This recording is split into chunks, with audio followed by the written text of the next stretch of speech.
Sometimes we forget why we're here. It's easy to fall off track. These help us remember. These battle scars don't look like they're faded, don't look like they're ever gone away. They ain't never gonna change. These battles. Growing up, I had a dream, something no one else could see. Tell me what it means when your faith is falling beneath your knees and you can't breathe. Everything you see reminds you of what you're not or something you won't be. You gotta take what you're given, that's how we live it. Don't be mad at the system, it's simply how we've existed. I hear a lot of people talking like they politicians or choose to be an accountant because it's safe in a business. Not because they wanna do it, just because they heard it pays. And who the fuck wants to be poor knowing that's how we've been raised? Society is getting heavy, I can feel the weight. The pressure of success is like 100 million pounds of shame. And that's the reason I'm staying up late, trying to find a way to escape the stereotypes this day and age is making me feel like the only way I'll be happy is getting signed to a label and making money through rapping. I wanna share my emotion because this world is attacking the very principle of life that lets the people be happy. If you don't have a reason to breathe, why even live? These battle scars are impressions of everything that it is. Don't look like they're faded, don't look like they're ever gone away. They ain't never gonna change. These battle scars don't look like they're faded, don't look like they're ever gone away. They ain't never gonna change. These battles. Now, if I had a voice that reached 100 million people, I'd tell them there's a reason that we're all created equal. Cause some decide to be great and some decide a sequel to an average person's life is simply what they want to be. So you make your decision, all I know is what I'm given. Won't define the life I lead or the way I dwell in existence. I've seen a greater image on the walls of where I'm living, and the words twisted and scripted remind me of something written. Faith is a gift that is given down to the people. If one believes it, one receives it. It's given if it is needed. Don't ever think you're trapped in a life that you never wanted. Your options are infinite, that's some mathematical logic. I'm not saying I'm a prophet, I'm speaking for what it's worth. These lyrics define my prayers and these battle scars on my church. Not saying I'm a prophet, I'm speaking for what it's worth. These lyrics define my prayers, these battle scars on my church. Don't look like they're faded, don't look like they're ever gone away. They ain't never gonna change. These battle scars don't look like they're faded, don't look like they're ever gone away. They ain't never gonna change. These battles.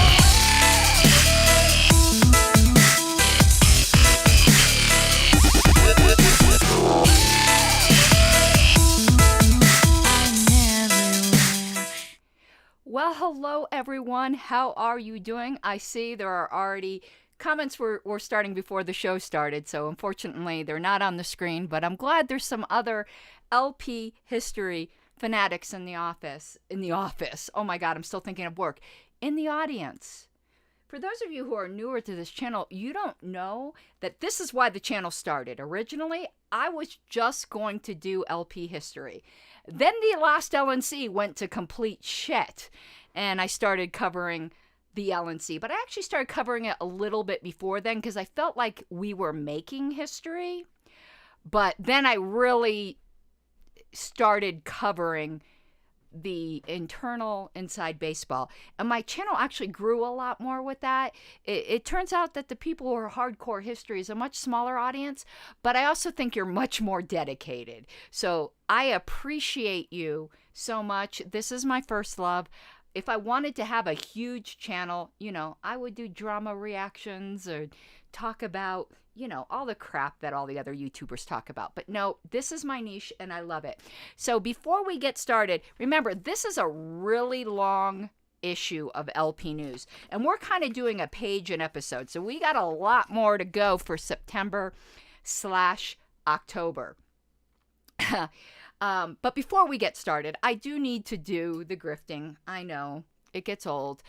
All super chats matter. They seriously do. But also, the economy is tough on YouTubers. So if you enjoy this kind of content and you're able to, please consider becoming a patron at patreon.com/Pink Flame of Liberty.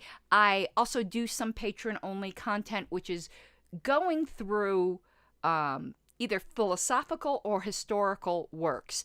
On the Patreon right now, we went through a book called January 1973, which was about all the really historic political events. It was the start of Watergate. It was the legalization.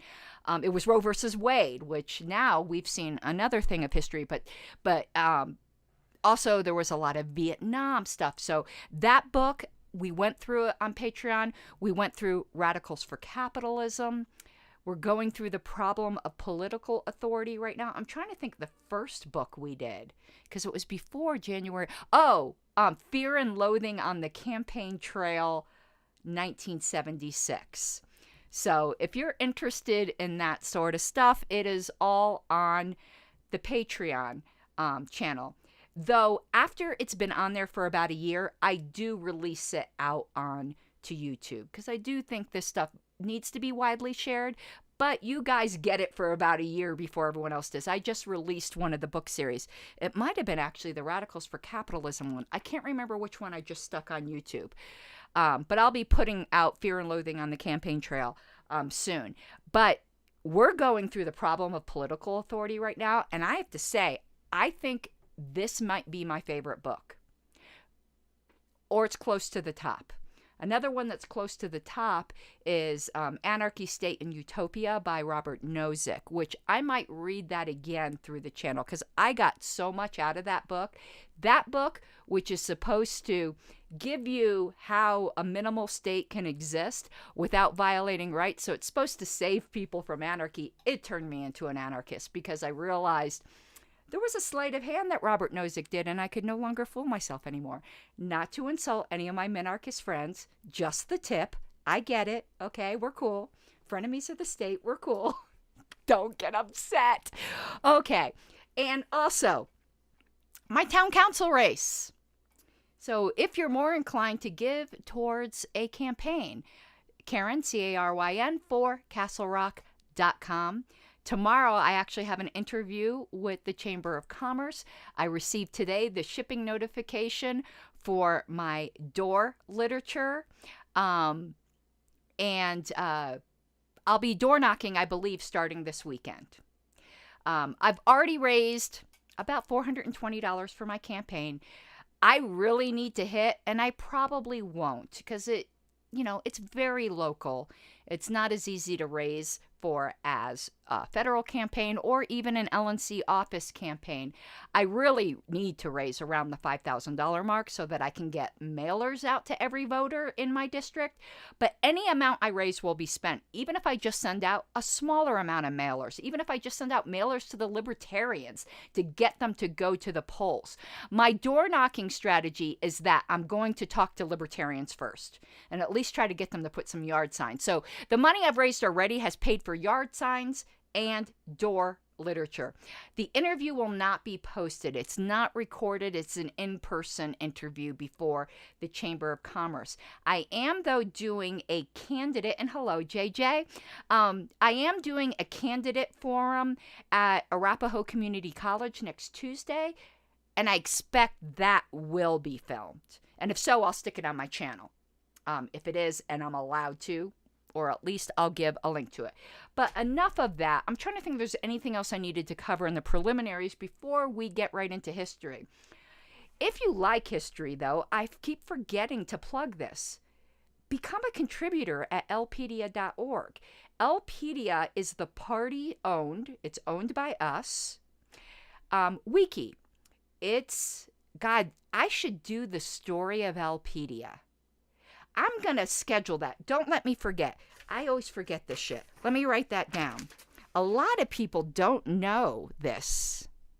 But let me just give you a little teaser. Lpedia's been around for a long time, but it really didn't get serious until 2017. I got to see if this meeting was recorded, because JJ knows I come out with some zingers at LNC meetings sometimes. I need to extract out the clip from... was it last night? No, Sunday night, where I asked the chair if I'm smoking crack or not. Yes. Am I smoking crack, Madam Chair? I think I'm smoking crack. But I've come out with some zingers in the past. I don't cuss. But I just have a very strange sense of humor. I need to get out the clip too from the Colorado meeting when I was trying to get them to pass a policy manual. They didn't, but they were like, "Oh, what about this? I'm like, listen, we can amend it. It's not like I'm asking you to cut your foreskins off."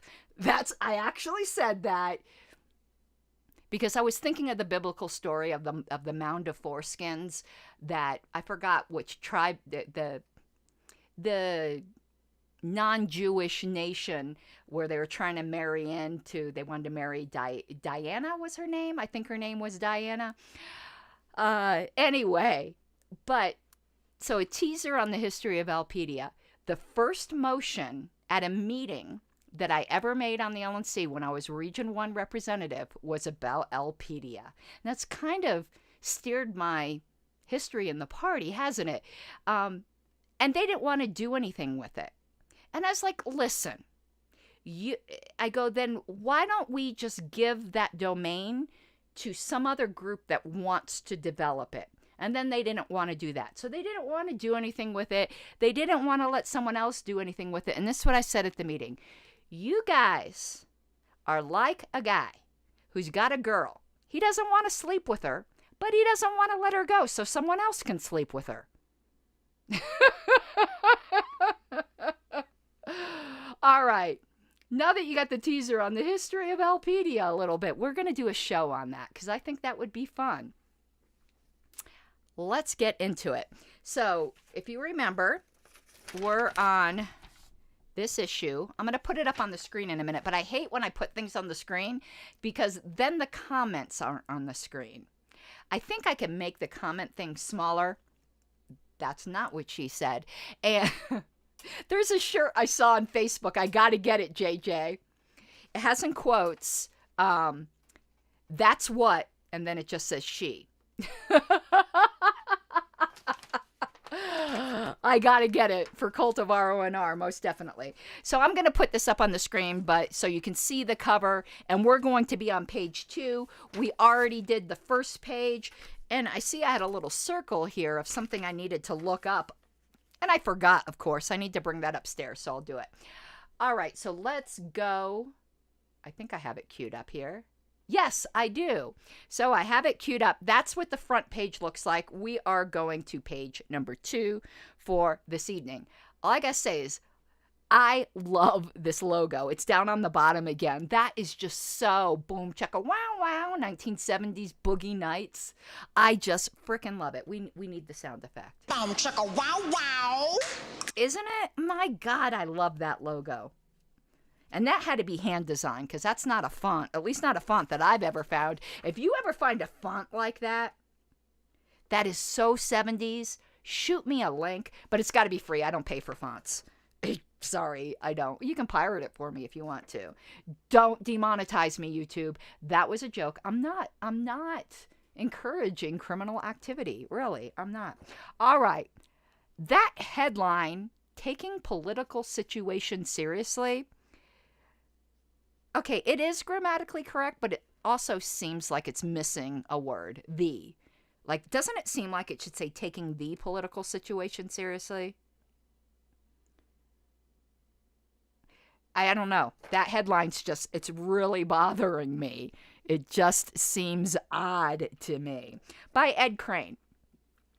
Ed Crane ended up being part of the Crane machine in the 80s that you all think the whole thing... Oh, what happened to Bunchy's transparent background?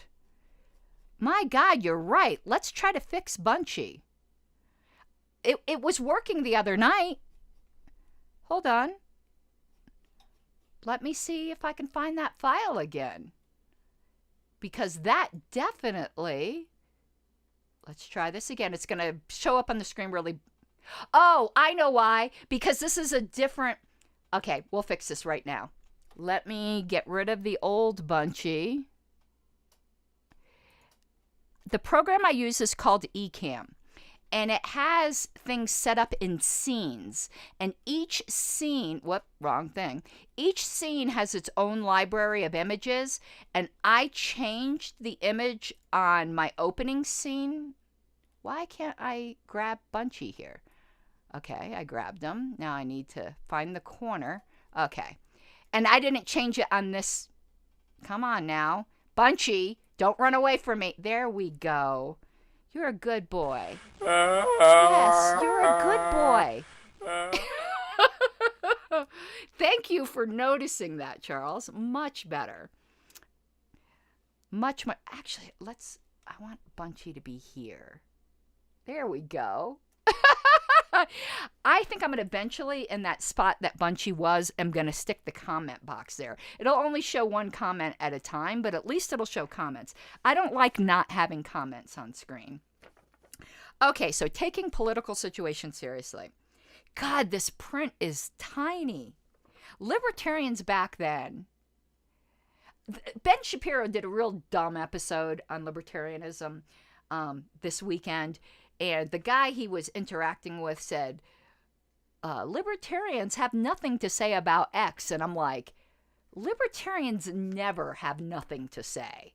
One thing I can say about libertarians, we always have something to say. Even when we should shut up, we always have something to say. A speechless libertarian is like a jumbo shrimp. It's a contradiction in terms. Okay.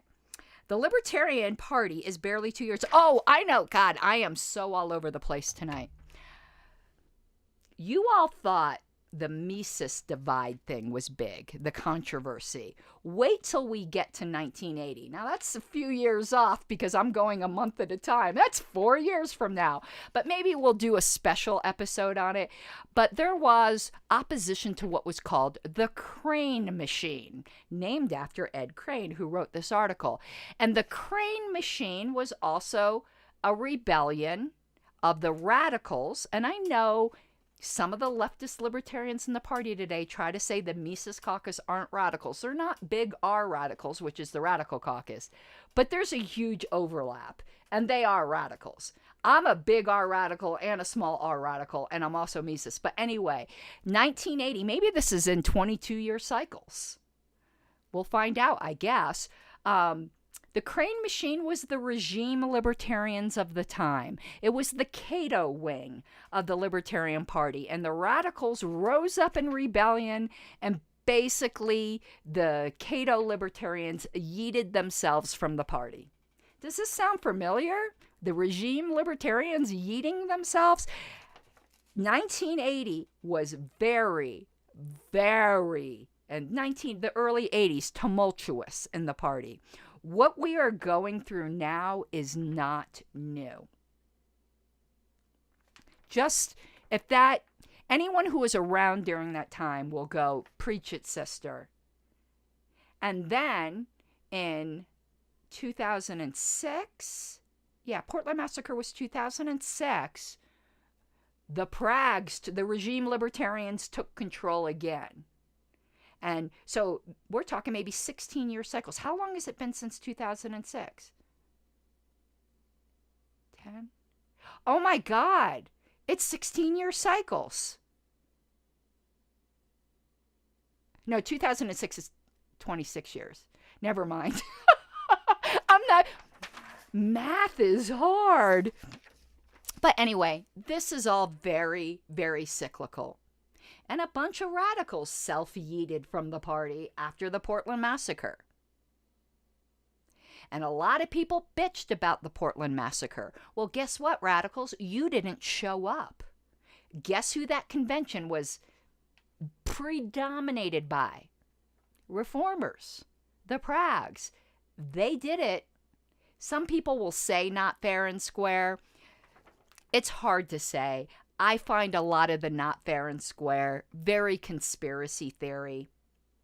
But it's funny how some of the same people who were involved with the Portland Massacre are now moaning and crying about the Mises takeover.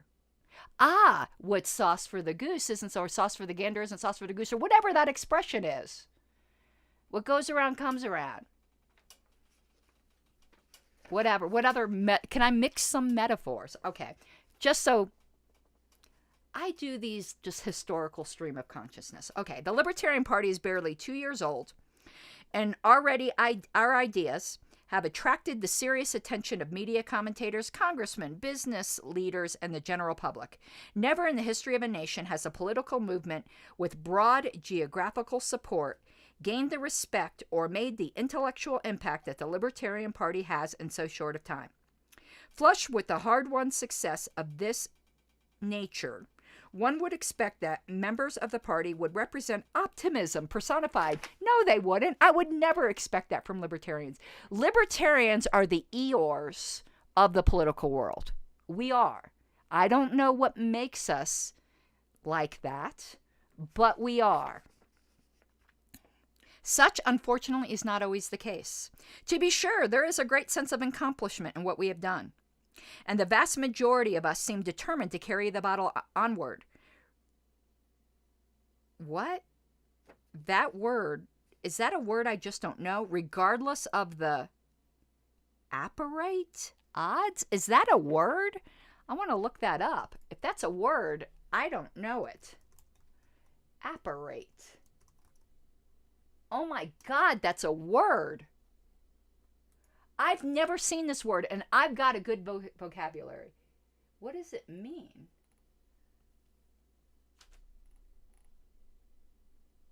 Inflection about, okay. What does it mean? I'm on Wiki, how do you pronounce it? Wiki Dictionary, whatever. It doesn't say what it means. Oh, it means apparatus? But that doesn't make sense in this sentence. Let me look up dictionary.com. Google is convinced that I just like wikis because every time I look up something, it gives me a wiki first. Apparate. Okay, it's saying in dictionary.com it's not a word. Did I misspell it? Dictionary.com says it isn't a word, but Wiki Dictionary or whatever the hell that is says it's a word. I don't have any idea what he's trying to say here. If I had to guess that word, it would have been disparate, but he says apparate odds. Okay, I'm circling that. I got to research that further. You guys know that I'm eventually going to be doing a word show, it's going to be like English fetishism, because I have a big fetish for language, / etymology / history of words eventually. I'll spell it APPARATE, like apparatus, but without the US and an E there instead. When am I going to do this word show? I don't know. It's a matter of finding time. I already got the name. I've already got the theme music. I was originally going to do it as like a co-host type thing, which I may eventually go to, but I just haven't. I'm not ready to commit, but I haven't found yet the person I think would have the right vibe with me. Like with Cultivar ONR, it was a no-brainer. Like immediately when I thought of that, you know, you want to laugh. There were 2 people I had in mind for Cultivar ONR. You're going to laugh at the other person. And you'll know now when I say that this person used to be one of my best friends. You'll see now, and you'll see how bad the backstabbing was. The 2 people I thought of was Mike Seebeck and, are you ready, Richard fucking Longstreth. Because we used to be best friends. And that bastard stabbed me in the back. But I didn't ask Richard. I did ask Mike first. Mike was first and foremost. And fortunately, he said yes, so that I didn't end up doing it with Longstreth. But anyway, that's a bit of trivia for you. But underneath it all, there still lurks in some corners of the party an unspoken sense of futility.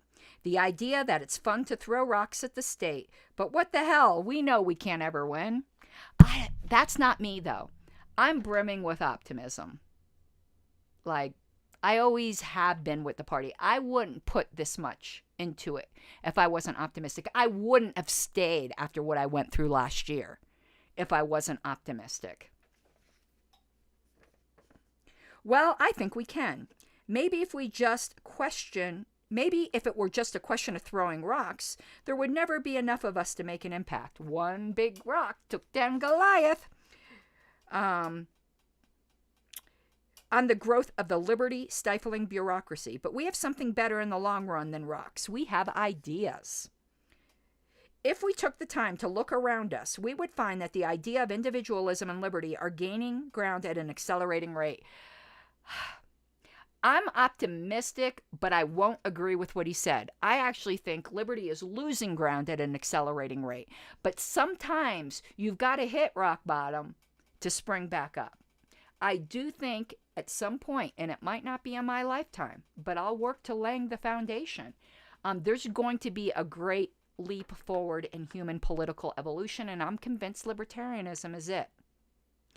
But my optimism just comes from my love of truth and beauty and optimism on the better nature of men, and that the history of humanity, it might have some dark periods, but it is progressing.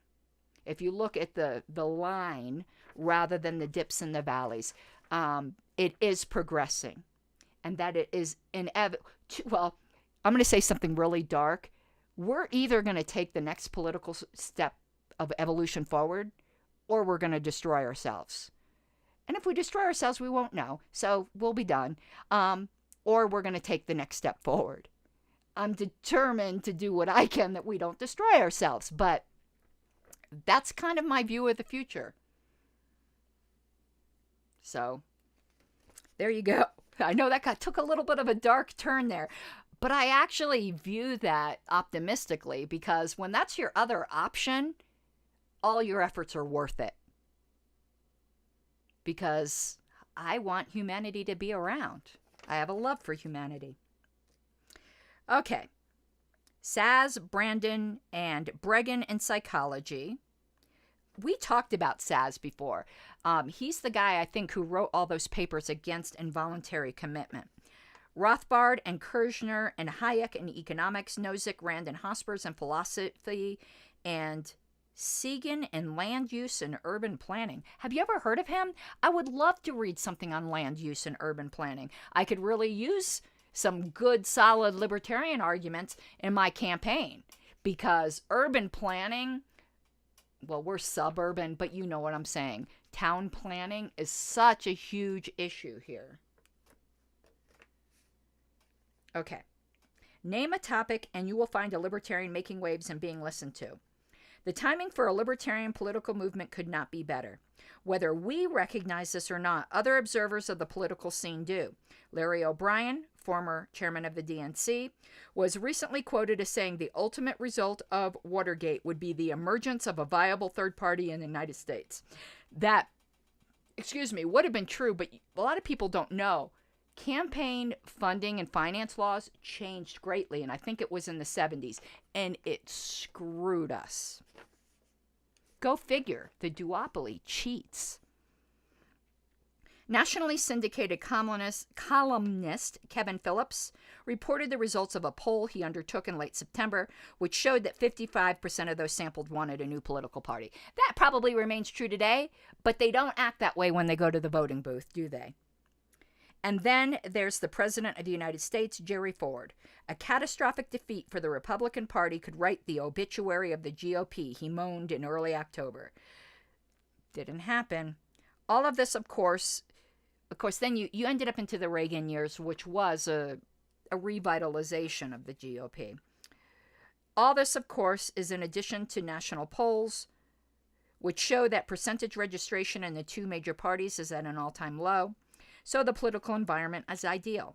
Libertarianism is a political philosophy whose time has come. If you don't recognize that, that is a quote from, it's a paraphrase of the title of John Hosper's book. The sooner we recognize this, and the sooner we realize the tremendous power and potential of the philosophy we share, the more rapidly we will achieve our goal of freedom in our time. The Libertarian Party now has organized affiliate parties in over 30 states. From the mail we're receiving at national headquarters, I'd wager, if it were legal, that by this time next year, we'll be functioning effectively with organizations in all 50 states. That's quite impressive for a 2-year-old party. The People's Party is much older than that, and they're limping along. I don't know how the Forward Party is doing. But I doubt they'll have organizations in 50 states after 2 years. But then again, rules changed in the 70s, so, it's not apples to apples. And we still have an affiliate in Virginia. Here's my response to Holly Ward. LOL. Okay. Someone needs to meme the National Party's response to Holly Ward and her merry band of dissolutionists. I've got some more information on that I can't share right now because we're doing some verification. But things are going to look, if my information pans out, things are going to look a lot worse for Holly. If I were her, she has 30,000 reasons to be very, very worried at this point. Fraudster. From my perspective, we are very close to achieving the most difficult aspect of creating a viable political movement: the establishment of an organizational superstructure that is capable of generating publicity and coordinating political campaigns. We've proven that our support is substantial enough to do this. The question is no longer can we get our message to the public, but will the public accept libertarian ideas? I believe, and I think most members of the party do, that the average American will not only accept our ideas, but will eagerly embrace them. I'm going to stop here for a second.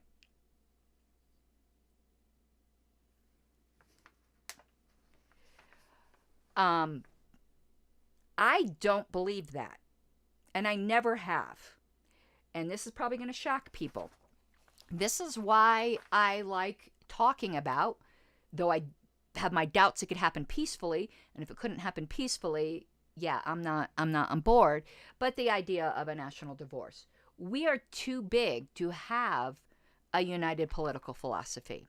And I actually don't believe that everybody wants to be free. And I'm not saying that in a denigrating way. We wouldn't have the system we have now if a good many people didn't want it. And we need to stop pretending that everyone is a libertarian but just doesn't know it. Do you realize how patronizing that sounds? It's as patronizing, and even though it says this in the Bible, I realize it's very patronizing when Christians say to atheists, the fool has said in his heart there is no God, that everybody's believes in God but just doesn't want to admit it to themselves. I don't know. I don't say things like that. I allow people to tell me who they are. And when they tell me and show me who they are, I believe them. To me, that's just granting the dignity of each human being. I do not believe that we're the keepers of this great mystery and everyone is like us. They just haven't realized it yet. God, that is fucking arrogant.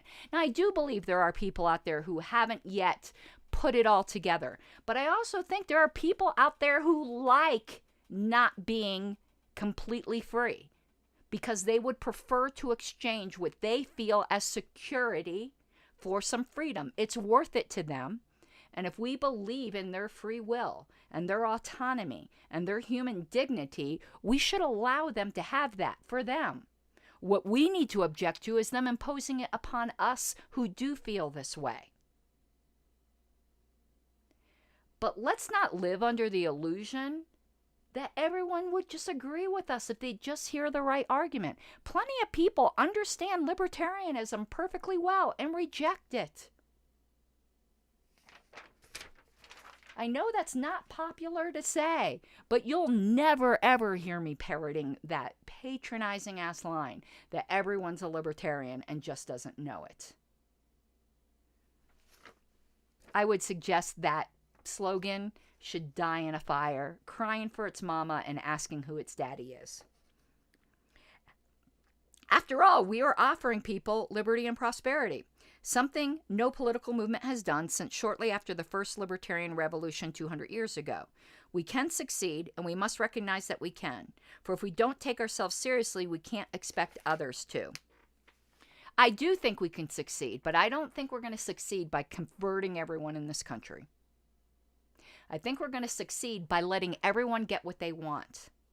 If you want a state, even if you want quite a large state, large as in the scope of its authority, not necessarily its geographical boundaries, you should be free to have that. Just don't make me have it. Okay, so that was the letter from the chair. That was a very good letter, actually. I don't know what happened with Ed Crane and the whole Crane machine thing. I'll be learning it with you because everything I've read from Ed, I've liked. That didn't read like a regime libertarian to me. Did that to you? I thought that was pretty damn good. Okay, next, Capital Commentary. Rockefeller's nomination. Eric Scott Royce of the Royce Report. I forgot what region he was representative of at this time, but he was an LNC member. So you have articles here from the chair, obviously on the LNC. They didn't call it the LNC then, but that's what we're going to call it. And Eric Scott Royce. All right, Nelson Rockefeller. Rockefeller, longtime ruler over the people of New York, is currently yawning his way through hearings on his qualifications to be vice president. To date, and this is written September 26, the questioning in the Senate has been remarkably mild. Opposition is being squelched in the Republican caucuses. There are predictions in some quarters that Rocky may slip through the confirmation process, incredibly enough, with no opposition at all in the Senate and only minimal dissent in the House. Incredible. Rocky is the man who busted New York's budget, massively increased the state's bonded indebtedness, was responsible for the Attica Massacre. What is the Attica Massacre? Should I know this? You guys know that I'm not ashamed to say when I'm ignorant of something, even if it's something that might be embarrassing that I should know about. I'm going to look up the Attica Massacre. Okay, it was a prison. Oh, I think I do know this. The Attica prison riot. Let's see. It took place at the state prison in Attica, New York on September 9th, 1971. Had 13, which was the highest number of fatalities in the history of United States prison uprisings. Has that been, I don't want to say beat because that makes it sound like a good thing. Has that, unfortunately, has there been a worse one since then? Of the 40, oh, wait. Never mind. It wasn't 13 people that died. 43 people died. It ended on September 13th. I'm sorry. My eyesight's not so good. I need to go to the eye doctor. So it had 43 people who died, 33 inmates and 10 correctional officers. All but one guard and 3 inmates were killed by law enforcement gunfire. Wow.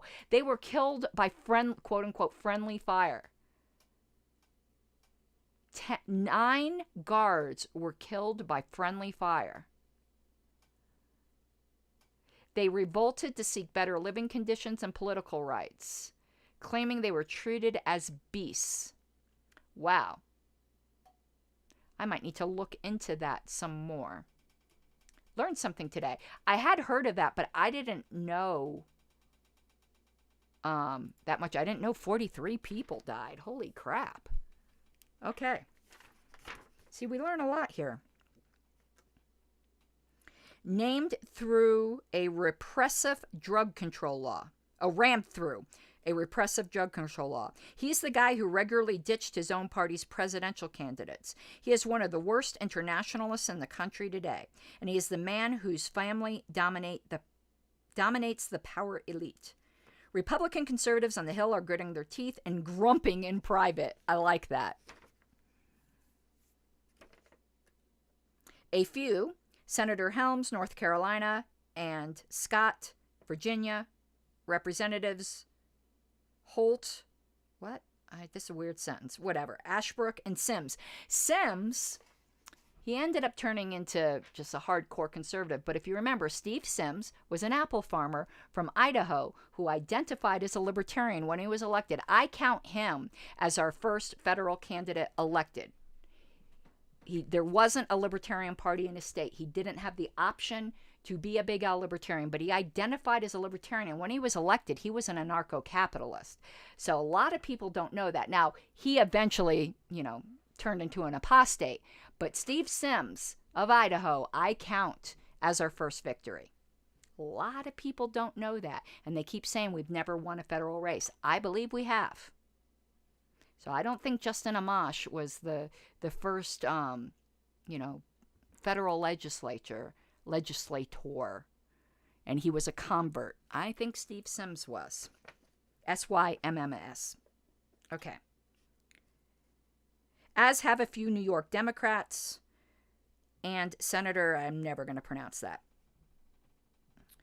But at present, only groups like Young Americans for Freedom, the American Conservative Union, some Catholic anti-abortionists, and a few left-wing crazies are actively opposing the ex-governor. The new conservative Republican steering committee in the Senate, established for the purpose of opposing Rocky-style policies, is curiously silent. Senators Goldwater of Arizona and Curtis of Nebraska are supporting the nomination, and the House GOP caucus is being kicked into line by the likes of Minority Leader John Rhodes of Arizona. But conservatives, caught off guard by Ford's rapid leftward charge, are not happy, of course. Their silence is indicative more of the fact that they are planning to regroup than of surrender. Plans are already afoot for a serious third-party drive in 1976, with Governor Reagan as the standard bearer. We talked about the Reagan reforms in the Republican Party. Meetings packed with conservative leaders from both on and off Capitol Hill are being held in Northern Virginia. Even GOP National Co-Chairman Dick Obenshain, Virginia, is reported to be attending the secret gatherings. Ooh, that sounds like a coven. Silence and acquiescence now will not be permanent. It is likely that Rockefeller will be confirmed. But the more letters the Hill gets protesting the nomination, the more members are likely to stand up for principle. And the more letters that the Hill gets, the more members are likely to stand up against Ford-Rockefeller policies the next 2 years. Turning to legislation, Washington is still hung up on the energy crisis. God, there's a smear there. I can't read that. And as usual, Congress is applying the wrong medication. Senator Dole, Republican Kansas, led the fight on September 11th to amend the Highway Construction Assistance Bill to permit states to permit states. I want to stay monetized, so I'm going to keep it clean and just give them okay.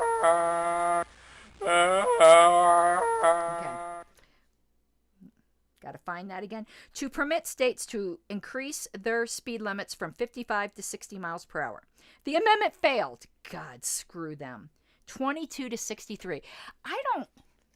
It's just a different type of person. I cannot imagine, just even thinking in my head, that I had the right to control people's lives like that. I just can't even imagine it. By the way, we're going to do a detour here, speaking of that. You guys know that I do detours. This is a much longer history show than I anticipated. But we're almost at the end of this column. Most of it's from my detours. Let me get some caffeine in me, like I need it, because I'm pretty hopped up right now.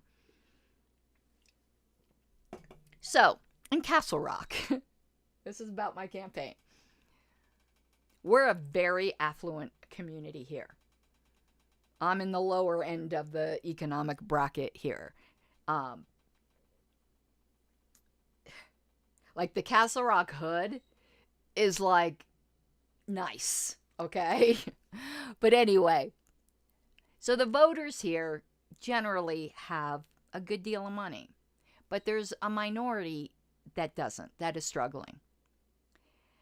And we have something in Colorado called the Taxpayers' Bill of Rights, TABOR for short, for the acronym. And what it says is if there's a surplus in any government, local, state, whatever, it gets refunded back to the taxpayers unless they vote to let the state keep it. In our community, we were going to get a significant TABOR refund. And the really rich people just voted to let the town of Castle Rock have it. You want to know who that hurts? The poor people who are in the minority here. And the thing about TABOR is everyone gets the same check. So let's just say it was going to be a $2,000 check. To someone making 6 figures, that's a smaller percentage of their income than someone making $35,000 a year. But yet they voted it away. Now, what I would like to know, and perhaps this has been looked into, I don't know. If any community has tried making such a proposal to waive your Tabor refund, an opt-in type thing, to have it on the ballot, maybe not even on the ballot, just like send mail out to Castle Rock and say, hey, when you get your check, just sign it over to the state government. Let the rich people give up their Tabor refund. It's so easy to vote away people's rights, isn't it? I can tell you, I wasn't employed. I needed that money. I needed to make a mortgage payment. But, oh no, people are doing just fine. I mean, I'm sure they're hurting more than normal because everyone is in this economy, but they're not worried about paying their mortgage. Voted my money away. So, if I'm elected, and again, my campaign's a very long shot for two reasons. One, I'm a libertarian. Two, I am not changing to get elected. A perfect example of this is when Tabor refunds are not taxable in Colorado. I don't know if they are federally. We have a state income tax here too. I'd have to look into that, JJ, but I don't think Tabor refunds, the way the bill was set up, are taxable. Because it's a tax refund. It's not a subsidy. It's not a relief bill. It's counted as like a tax refund. Maybe it would be federally. They always vote away our Tabor refunds. I'll have to ask Wayne that. But anyway, what was I? Oh, so if I'm elected, the long shot reasons. One, I'm a libertarian. Two, I will not change. I didn't change to be on the LNC. I'm not going to change to be in government.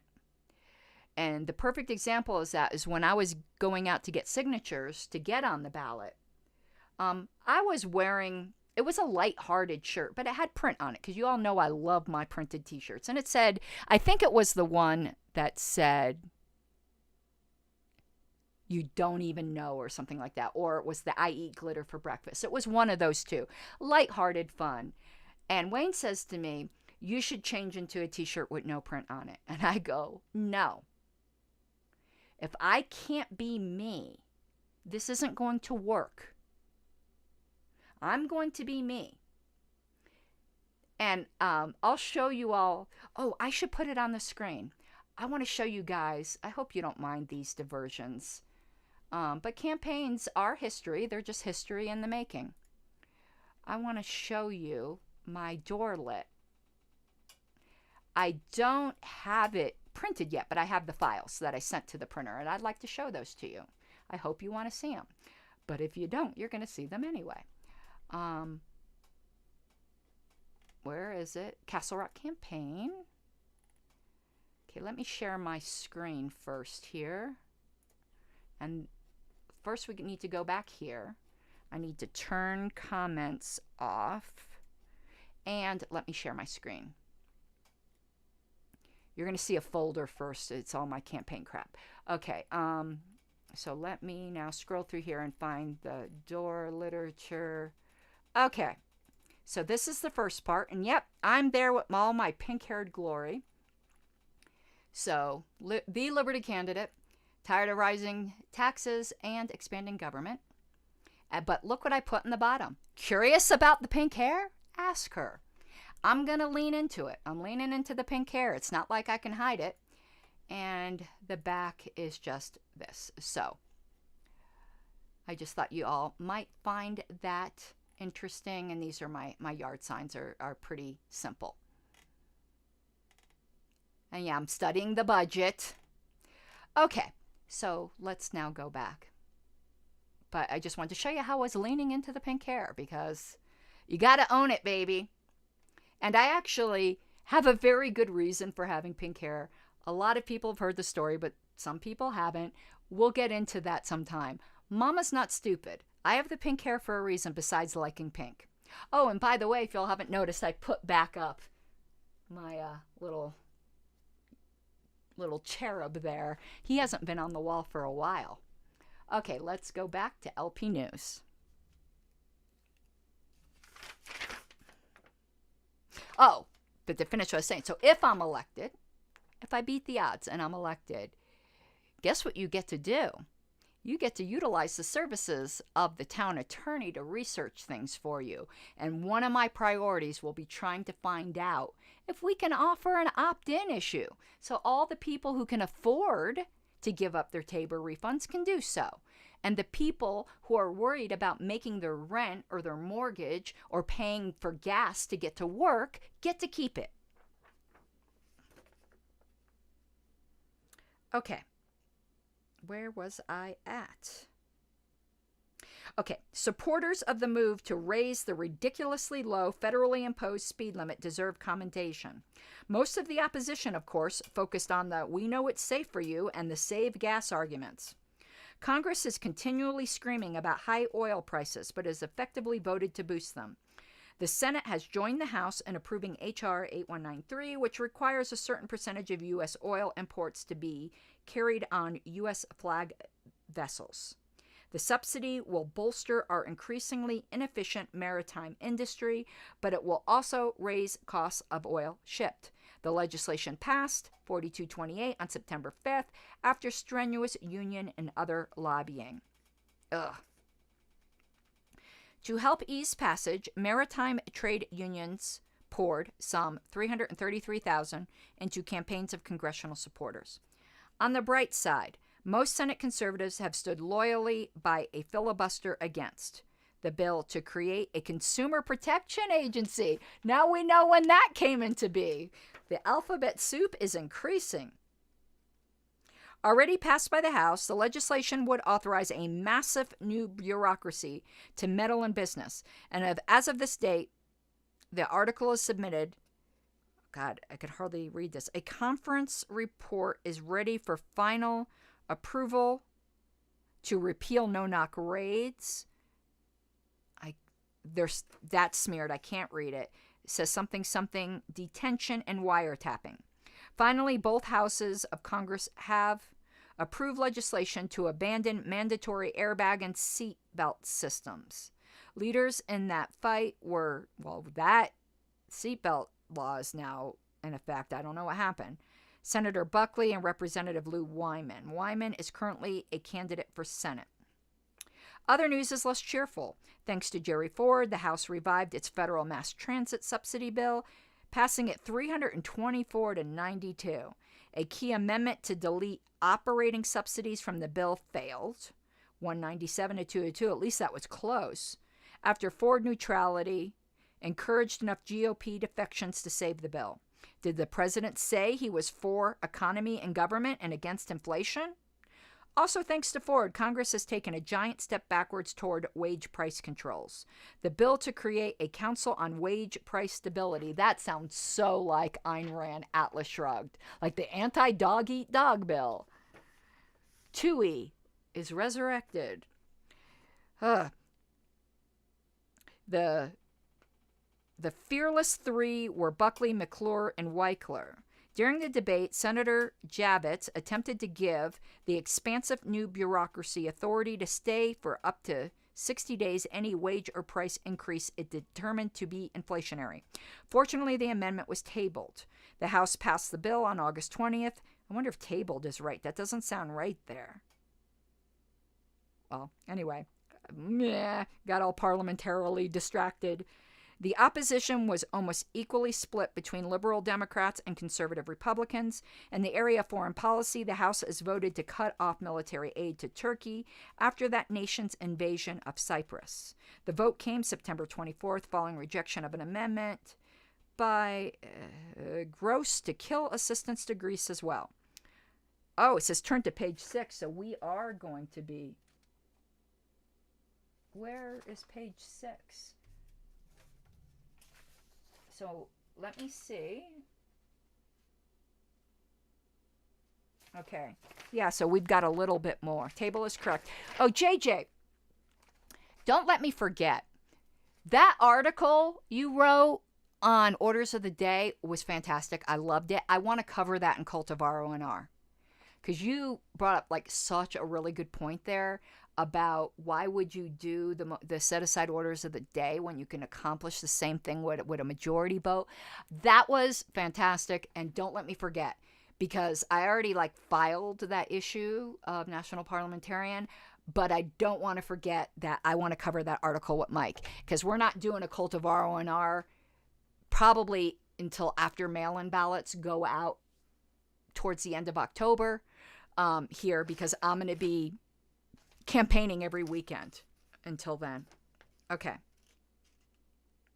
The Senate approved during the previous week a resolution. Okay, now we're going to page 6. It's 3, 4, 5, 6. No, that's not 6. Where is 6? It says Congressional Abominations right there. Okay. The title of the continued article is Congressional Abominations. Abomination is a word that is not used nearly enough. It's very biblical. To cut off aid to Turkey. Okay. Anti-interventionist forces in the Senate lost a series of attempts to cut defense appropriations. I'm not reading all these names. It's not necessary.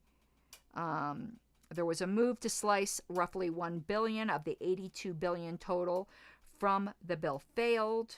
Senator Goldwater deciding to put on record those who favored ditching those dictatorship once and for all, moved to delete all money for South Vietnam, then voted naturally against his own amendment.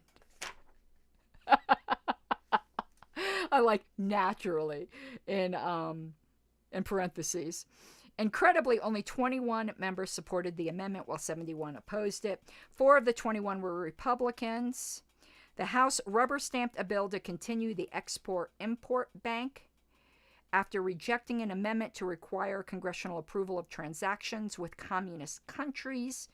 A week earlier, a move by conservatives to interfere with free trade by giving Congress authority to oversee exports of technology and capital goods was rejected. The amendment was offered to the export regulation bill. Okay, this writing is just super dull. Love you, Royce, but like my eyes glazed over reading this. Like, too much. Should have concentrated on, I don't know, too much. In spite of reports in some quarters to the contrary, the new House and Senate budget committees created by the Budget Reform Act are unlikely to cut anything but some military spending. The Senate committee, headed by Ed Muskie, wasn't Muskie? Didn't he run for the Democrat nomination in 72? Is that the same Muskie? Is liberal on the Democratic side and also saddled with spenders like Senator Packwood and Case from the GOP.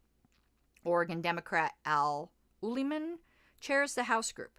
Aside from Representative Whitten, all of the House group's Democrats are clearly identified with the spending bloc. The Republican contingent contains a few conservatives, but will be dominated by administration men like John Rhodes and Elford Cederberg. Issues to watch and work on. National health insurance is coming to be accepted in virtually all quarters of Capitol Hill. Y'all think that's a new thing. It's not. The likelihood of any bill passing this year is slim, but debate is now focusing only on which plan to adopt. Citizens for Quality in Medicine, headed by able Alaska LP Chairman Paul Baird, has been concentrating on repeal of PSRO legislation, but is expected to take up the fight against NH1, does that say? 2. Repeal of the Occupational Safety and Health Act, OSHA, or at least severe restriction of the OSHA bureaucracy, is winning broader support daily on the Hill. This is a fight that libertarians can help win. Do your homework and get involved. Okay. Oh, my phone. How is my... Do you all see where my phone says... Hold on. I gotta get that message off the screen. I'm charging it. How is it running out of charge? Can you all let me know, did you see that warning message on the screen, or is that just something I saw where it said low battery? Okay. I want to cross that off so when we get to page 6, I know I already covered that. Where's page 3? Okay, this is 7, 8. What happened to page 3? There's page 2. Am I missing page 3? Oh, here it is. Never mind. Okay, so y'all could see it. All right, that's going to be it for today. Again, let me go over here. I'm going to do my last minute thing here. If you enjoy this content, please consider becoming a patron. And if you are one of the people who gifted me, I'm looking for the chat screen here. Why don't I see it? Oh, there it is. It gifted me your Amazon Prime subscription on Twitch. Apparently, you have to renew that every month. I'm sorry, but if you do it, I do truly appreciate it. I don't know why it doesn't auto-renew, or at least not do it month by month, but that's what it does. I would truly, truly appreciate it if you do that. And again, KarenForCastleRock.com. That's it for this evening.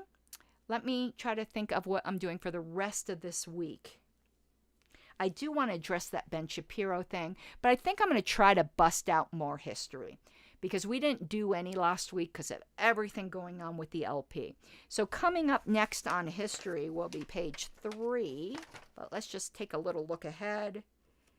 There's a column from David Nolan called Watching Dynastic Politics and something about a monetary conference. So that looks like it'd be fairly short.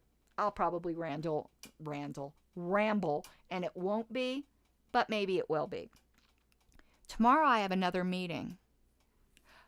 Oh, JJ, guess what I have tomorrow? Thanks to JJ. I have my interview with Who's Who. So after that, maybe there'll be another 9 o'clock history show. We shall see. Thursday, I'm a guest on a podcast, not a podcast, a show. So I probably won't do my own show. Friday will be an LNC update, as is always usual for Friday. So tomorrow and Wednesday might be history unless I get around to getting clips out from that Ben Shapiro segment. Okay, y'all, I hope you have an awesome night.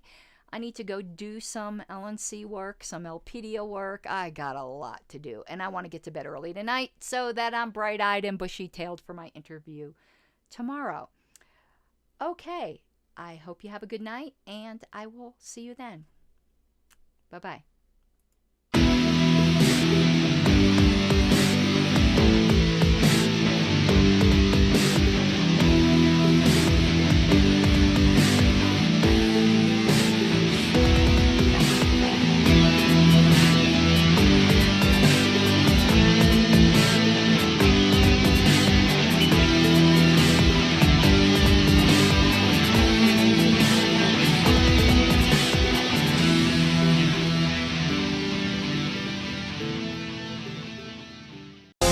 Take what you're given, that's how we live it. Don't be mad at the system, it's simply how we've existed. I hear a lot of people talking like they politicians and choose to be an accountant because it's safe in a business, not because they